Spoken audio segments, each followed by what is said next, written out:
అనుదిన వాగ్దానం, daily promise. దేవుని నామానికి మహిమ కలుగును గాక.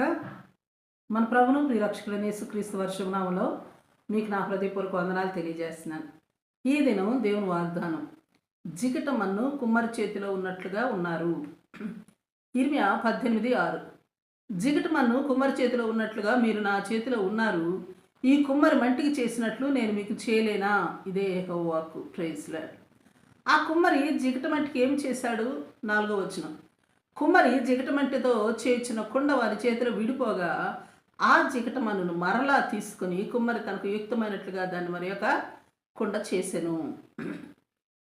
ఇంకను ప్రభు అయిన యెహోవా ఏం చెప్తున్నారంటే 7-10 వచనాలు చూస్తే, దాన్ని పెళ్ళగింతుననియు విరగగొట్టుదననియు నశింపచేయుదుననియు ఏదో ఒక జనమును గూర్చి కానీ రాజ్యమును గూర్చి కానీ నేను చెప్పి ఉండగా, ఏ జనమును గూర్చి నేను చెప్పితనో ఆ జనము చెడుతనం మానిన ఎడల నేను వారికి చేయను ఉద్దేశించిన కీడును గూర్చి సంతాపపడుదును.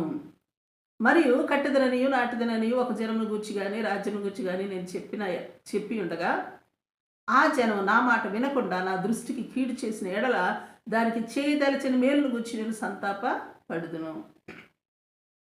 ఈ సందర్భంలో దావీదు జీవితాన్ని పరిశీలిస్తే, గొర్రెల కాపరిగా సాఫీగా దేవుణ్ణి ఆరాధించుకుంటూ గొర్రెలను నమ్మకంగా కాచుకుంటూ ఉన్న సమయంలో యుద్ధ భూమిలోనికి వెళ్లాల్సి వచ్చింది.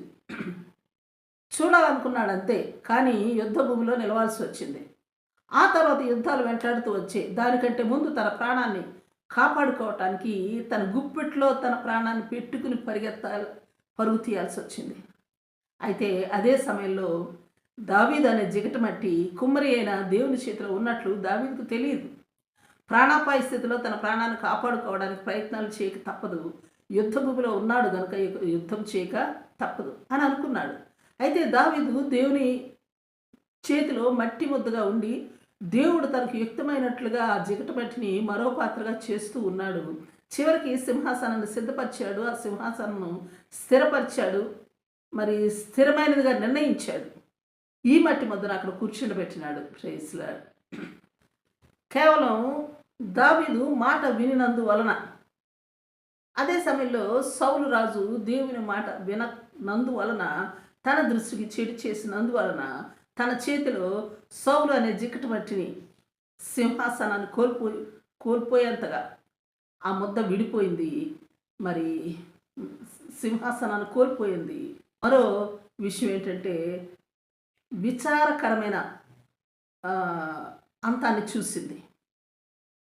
అలాగనే ఎస్తేరు రాణి జీవితం బానిస బాలికగా ఓ మూల కూర్చుని గంజో కడుగో తింటూ తన మనసారా దేవుని సన్నిధిలో గడుపుతూ కాలం ఉన్న సమయం అది.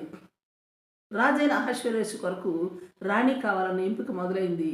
అందులో ఎస్తేరు అంతవరకు బాగానే ఉంది. ఆ తర్వాత తన ప్రజల రక్షించుకోవాల్సిన సమయం ఆసన్నమైంది. ప్రాణాలకు తెగించి ప్రణాళికలు వేయాల్సి వచ్చింది. తన జీవితం మలుపు తిరిగింది. ఆ సమయంలో తన ప్రాణం తన చేతిలో ఉంది, ఎలాగైనా కాపాడుకోవాలి అన్న ఆలోచన. అయితే అదే సమయంలో హదస్సా అనే మట్టి ముద్ద దేవుని చేతిలోనే ఉంది. వారి ప్రజలకు రాజ్యాన్ని స్థిరపరిచి హదస్సాను ఎస్తేరుగా రాణిగా స్థిరపరిచి రాణి కోటలో తన స్థానాన్ని స్థిరపరిచి కూర్చుండబెట్టినాడు దేవుడు. Praise Lord. అలాగనే నా జీవితాల్లో కూడా సాఫీగా వెళ్తున్న మన బ్రతుకు, మరి మన ఆత్మీయ జీవితం ఆల్ ఆఫ్ సడన్ మలుపు తిరిగి శ్రమలు శోధలతో నింపబడి యుద్ధ పోరాటాలు మొదలైన సమయం. విజయమా వీరమరణమా అన్న ఆలోచన ఉండదు, కానీ ముందుకు వెళ్ళగలిగేంత ధైర్యం లేక, వెనక్కి వెళ్ళే పరిస్థితి లేక, ప్రాణం తన గుప్పిట్లోకి తీసుకుని కాపాడుకోక తప్పదు అన్న సమయం. అదే సమయం, ఆ సమయంలో నీవు జిగటమట్టిగా కుమ్మరి అయిన మన దేవుని చేతిలో ఆ జిగటమట్టి ఉన్నది. ఆ సమయంలో ఆ కొండ విడిపోయే సమయంలో ఆ మట్టి ముద్ద మరలా తీసుకుని తనకి యుక్తమైన మరి ఒక పాత్రగా మలిచి స్థిరపరిచి యజమానుడు వాడుకున్నటకు ఆయన ఆయన చేతికి అందుబాటులో ఉండునట్లుగా మరి మలిచి స్థిరపరిచి మహిమ తెచ్చుకునే సమయం. అదే సమయం ఆయన నీ చేతి బ్రేళ్లకు యుద్ధం నేర్పించే సమయం కూడా. నీకు వ్యక్తిగతంగా విజయాన్ని ఇచ్చి రాజ్యాన్ని స్థిరపరిచి నీకు సింహాసనాన్ని స్థిరపరిచి భూమి మీదనున్న జనులందరి దృష్టికి మంచి ఖ్యాతి మంచి పేరు తెప్పించి స్థిరపరిచే సమయం అదే. భయపడవద్దు.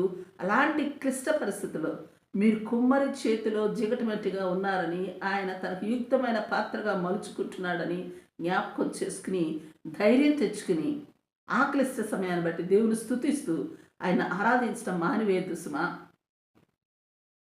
ఈ కుమ్మరి మన దేవుడే. భయపడవద్దు, ధైర్యం తెచ్చుకో. ప్రైజ్లా ప్రార్థన చేసుకుందాం. ప్రేమ నమ్మకం కలిగిన మా పరలోకపు తండ్రి, నీ పరిశుద్ధ నామానికి స్తుతులు, స్తోత్రాలు స్తోత్రాలు స్తోత్రాలు. మేమున్న క్లిష్ట సమయం, మా జీవితం మలుపు తిరిగి శ్రమల పాలైన పరిస్థితి, శోధనలు చుట్టుముట్టుకున్న పరిస్థితి, ప్రాణాన్ని గుప్పిటిలో పెట్టుకుని బ్రతుకుట కొరకు పరుగులెత్తే సమయంలో, అదే సమయం నీ చేతిలో మట్టి ముద్దగా ఉన్నామని, ఆ జిగట మట్టిని నీవు మలిచి మరొక మంచి పాత్రగా, ఖ్యాతి గల పాత్రగా మహిమ తెచ్చి మంచి పేరును ఖ్యాతిని కలిగించే పాత్రగా మమ్మల్ని మలుస్తూ ఉన్నావని గుర్తు చేసుకుని నిన్ను స్తుతిస్తూ నిన్ను ఆరాధిస్తూ నీలోనే స్థిరంగా నిలిచే కృప, ఆపిమట నీవు నిలిపిన ఆ ఉన్నతమైన స్థానాన్ని అధిష్ఠించగలిగే కృప అనుగ్రహించమని, మా ఎల్లరికీ అట్టి కృపను అనుగ్రహించమని యేసు నామములో అడిగి వేడుకొచ్చున్నాం తండ్రి. ఆమేన్, ఆమేన్. Praise lord. రేపు మనకు వాగ్దానంతో మనం కలుసుకుందాం. ప్రతిరోజు ఉదయం 6 గంటలకు ఈ కార్యక్రమాన్ని వీక్షించగలరు. తిరిగి మళ్ళా రేపు ఉదయం కలుసుకుందాం. దేవుడు మిమ్మల్ని దీవించును గాక.